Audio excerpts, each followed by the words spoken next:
First at 6, questions tonight over an officer's decision to use a taser. Don't fall on the ground. I will not get up. Taser. Okay. Taser. No.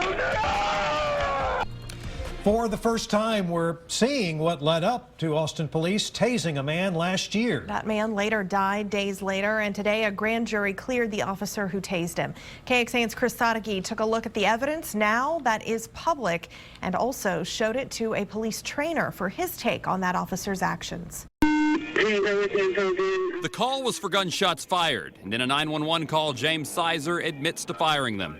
I shot it on the ground. 3 armor-piercing bullets. The first officer sees Sizer and tells him what to do. I want you to get down on the ground for me. Just get down on the ground for me. Just get down on the ground. You're going to get down on the ground. But Sizer gives an explanation. Get on the ground. I can't. Why can't you? I'm physically disabled. Okay. From the left side of the screen, Officer Martha Cameron, pointing a taser, then gives the same order and gets the same answer. Please get on the ground. I can't. The warnings finally end. I'll go If I hands up. fall on the ground, I will not get up. Taser. Okay. Taser.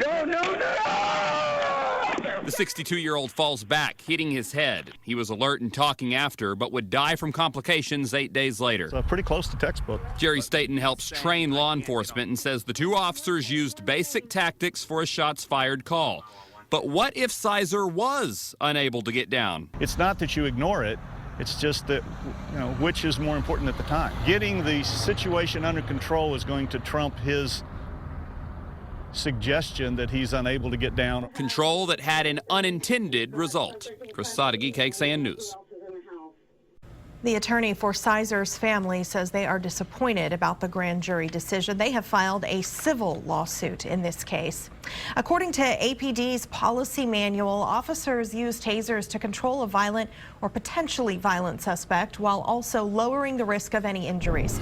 Records dating back to 2011 show officers have deployed tasers at least 400 times every single year. Every time a taser is used, the officer writes up a report for his or her supervisor.